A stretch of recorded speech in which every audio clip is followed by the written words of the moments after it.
Gigafactory Berlin. Now, when Battery Day came out, let me back up a little bit. Yeah, when Battery Day came and went, and they talked about the new 4680 cells and stuff like that, we basically knew that obviously it was going to go in the Plaid Model S. We knew it was going to go into Cybertruck.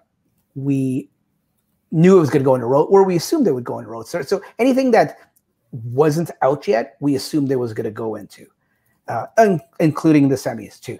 But he didn't really specify, and I think he did it on purpose, but he didn't really specify or speak directly to existing cars that we have right now, if they will get a retrofit or going forward they're going to get a design change.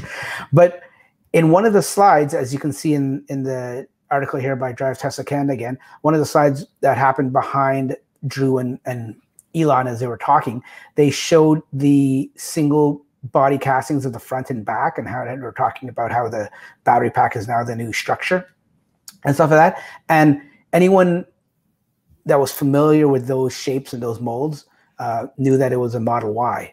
So, and also with Elon mentioning, I think a month or two ago, that the Model Y coming out of Berlin will be different than the Model Y in North America.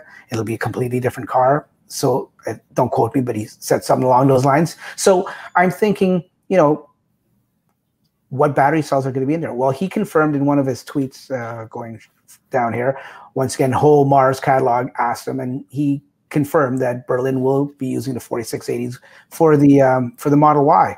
So that's huge. So the Model Y, he wasn't exaggerating. He actually was telling the truth, and he was bang on when he said the Model Y, the European Model Y, is going to be a completely different car. It may look the same on the outside, maybe even on the inside, but the car is going to be completely different than the North American version. And it's interesting that he says he wants to give it like 2 years before he starts transitioning, right? Yeah, you know what?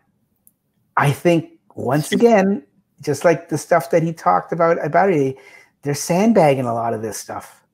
Yeah. And can you blame them for the Osborne effect? Like, you don't want to kill your sales, right?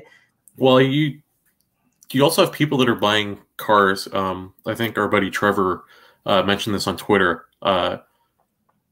There's people that are expecting retrofits now for the heated charging port. Yep. And he mentioned it, and he's like, why do people expect that you're going to get a retrofit for that, right? So you know what? Like, should people get a retrofit for their battery cell? Like, no, they shouldn't. But, and I understand what Trevor's saying, and I completely agree with him. And that's just, you know what? That's what word am I looking for here? That's the spoiledness, if that is such a word, of some Tesla people. And you know what? You almost can't blame them, because Tesla is a completely different car company, as we've talked about before in the past. They're completely different. They're not the typical car company that, you know what, this is what you get. This is the 2020 version. If you want something different, you got to get the 2021. Like, Tesla changes things, whether it's software or even hardware, throughout the year. So, and really, and sometimes they offer, like, look at the Hardware 3 retrofit.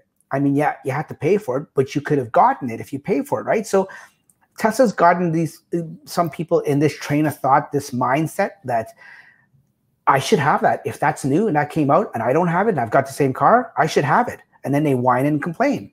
And I think that's part of the reason is because Tesla doesn't use version numbers or year numbers. Version numbers. They don't use years for their models. So people just expect, like, hey, I have that car. Why don't I have everything, right? Exactly. But there are differences.